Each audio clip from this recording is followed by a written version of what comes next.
Hello guys, my name Sachin Kumar and I am the teacher for biology from BVG group. Guys last class में देखो हम बेटा अभी तक डिस्कस क्या कर रहे थे। हमने पिछले जून में जो हमारा सेशन चल रहा था उसमें हमने डिस्कस किया था आपका बायोलॉजी का चैप्टर नंबर फर्स्ट। बायोलॉजी का बेटा चैप्टर नंबर फर्स्ट था और वो था आपका द लिविंग वर्ल्ड। याद आ रहा है? The living world. इसमें हमने क्या डिस्कस किया था बेटा? हमने किया था कि जो कुछ करेक्टरिस्टिक्स होते हैं लिविंग्स के, करेक्टरिस्टिक्स ऑफ लिविंग ऑर्गेनिज्म। उससे पहले हमने इसमें क्या लाइफ स्पैन वगैरह वो किया था, ठीक है। करेक्टरिस्टिक्स ऑफ लिविंग बींग्स इतना याद रखेंगे हमने। फिर इसके बाद में डिफरेंसेस किए थे, difference between living and non living. मैं लिख रहा हूँ बस समझ जाना आप लोग। हमने क्या करा था, करेक्टरिस्टिक्स के बाद में हमने लिखा था बेटा difference between livings and non livings में डिफरेंस लिखा था। और इसके बाद में हम जो आज टॉपिक शुरू करेंगे आपके, आज जो टॉपिक शुरू है बेटा वो क्या है आपका साइंटिफिक नेम, साइंटिफिक नेम्स। देखो आपको पता है कि हर एक किसी चीज़ का एक साइंटिफिक नेम होता है। साइंटिफिक नेम हमने क्यों दिया? मान लो देखो कोई एक चीज़ है, उसको हमारे यहाँ कुछ और कहते हैं, ऑस्ट्रेलिया में कुछ और कहते हैं, अमेरिका में कुछ और कहते हैं, उसको अफ्रीका में कुछ और बोलते हैं, मतलब उसके कई सारे नाम हो गए। तो वैज्ञानिकों को बहुत कन्फ्यूजन था, माइंड में बहुत कॉन्फ्लिक्ट हो रहा था।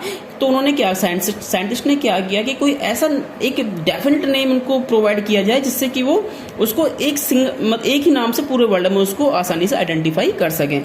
तो इसके लिए निकाला साइंटिफिक नेम का ये प्रोसीजर।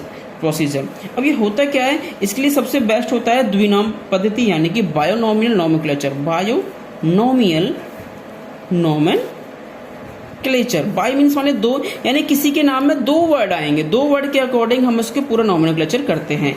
और इसकी स्टार्टिंग सबसे पहले किसने की थी? स्वीडन। स्वीडन एक देश है बेटा यूरोप में। तो स्वीडिश वैज्ञानिक थे एक स्वीडन के, जिनका नाम था कैरोलस लीनियस। तो इन साइंटिस्ट ने क्या करा था, सबसे पहले बायोनॉमियल नोमेनक्लेचर को संसार को दिया था। इन्होंने एक बुक लिखी थी जिसका नाम था सिस्टेमा नेचुरी, ठीक है। तो आपको क्या लिखना है बेटा? आपको डालना है हेडिंग साइंटिफिक नेम्स। तो आपको क्या लिखना है? First of all, Swedish scientist Carolus Linnaeus provide the binomial nomenclature for easiness to identify the any living organism in the world. Clear guys? ऐसा ही लिखना है आपको। और Carolus Linnaeus लिख लेंगे। Scientist Carolus Linnaeus writes their book Systema Naturae in 1758. Okay, in 1758. In this nomenclature, every living organism have two words in their name. Example, mango. Mango का नाम क्या है? Mangifera indica. एक बात तो ध्यान रखेंगे बेटा, दो तो वर्ड लिखे जाएंगे, बट जो पहला वर्ड का जो लेटर होगा तो कैपिटल से लिखना है, लेकिन जो दूसरा वर्ड होता है उसका जो पहला वर्ड होगा वो कैपिटल से नहीं लिखना, वो आपको स्मॉल में लिखना है, इंडिका। और देखो कभी भी आप बुक में पढ़ेंगे तो ये ना इटैलिक छिपे आते हैं, मतलब जो सीधा लिखा होता है थोड़ा टेढ़े लिखे होते हैं, उसे बोलते हैं इटैलिक वर्जन। लेकिन अगर आपको हाथ से लिखेंगे तो आप टेढ़ा तो नहीं लिख पाएंगे, तो आपको इनको बस अंडरलाइन करना होता है। अगर आप अपनी नोटबुक में लिख रहे हैं अपने पेन से आंसर, तो आपको लिखना है मैंजीफेरा इंडिका, आई छोटी बनेगी बेटा यहाँ पर, और दोनों को आपको क्या करना है? अंडरलाइन करना है। तो ये मैंगो का नाम है, जो आजकल आप आम खा रहे हो ना, इसका नाम क्या? मैंजीफेरा इंडिका, ठीक है।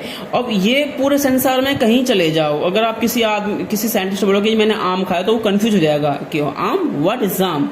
तो वो आपको कहना कि सर मैंने आई ईट मैंजीफेरा इंडिका। तो वो पूरे संसार में आप कहीं भी, चाहे वो इंग्लिश बोलता हो, चाहे वो डच बोलता हो, चाहे वो स्पेनिश बोलता हो, चाहे वो फ्रेंच बोलता हो, वो मैंजीफेरा इंडिका अगर आप बोलोगे तो वो मैंगो ही समझेगा। तो इसका जो साइंटिफिक नेम है वो क्या है बेटा? Mangifera indica. तो इसीलिए जो नामों के कंफ्यूजन से बचने के लिए बायोनॉमियल नोमेनक्लेचर ये प्रोसेस को एस्टेब्लिश किया था, वो भी सबसे पहले स्वीडन के साइंटिस्ट थे कैरोलस लीनियस, ठीक है। इन्होंने सबसे पहले बुक लिखी थी सिस्टेमा नेचुरी 1758 के आसपास, ठीक है बेटा। अच्छा, इसके अलावा आपको और क्या लिखना? देखो इसमें एक चीज़ और रखेंगे आप, जो आपको जो पहला वर्ड होता है ये इंडिकेट करता है आपके जो पहला वर्ड जो होता है वो इंडिकेट करता है आपके किसे कर देगा। हाँ तो बेटा मैं क्या कह रहा था, जो पहला वर्ड होता है ये आपके शो करता है, ये रिप्रेजेंट करता है जेनरिक नेम को, जेनरिक नेम। और जो सेकंड वर्ड होता है ये आपके रिप्रेजेंट करता है आपकी स्पीसीज को, स्पेसिफिक नेम होता है यानी कि स्पीसीज को रिप्रेजेंट करेगा। तो ये जीनस नेम करेगा, ये स्पीसीज नेम से, जीनस है जेनरिक नेम और ये स्पीसीज को शो करेगा। ये अब बात ध्यान रखेंगे। जैसे कि ह्यूमन, हम लोग ह्यूमन हैं, हमारा नाम क्या है बेटा, होमो सैपियंस, एस छोटा बनेगा पहला, होमो सैपियंस। तो होमो क्या हमारा जेनरिक नेम है और स्पीसीज सैपियंस जो है हमारा स्पीसीज का नेम है। ठीक है, सुन पाए मेरी बात को।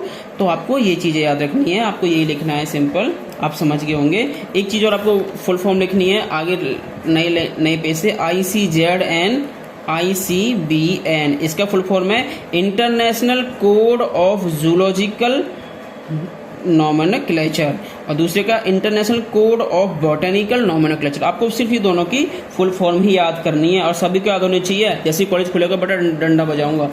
ICZN का means international code of zoological nomenclature और ICBN का मीन्स होता है international code of botanical nomenclature.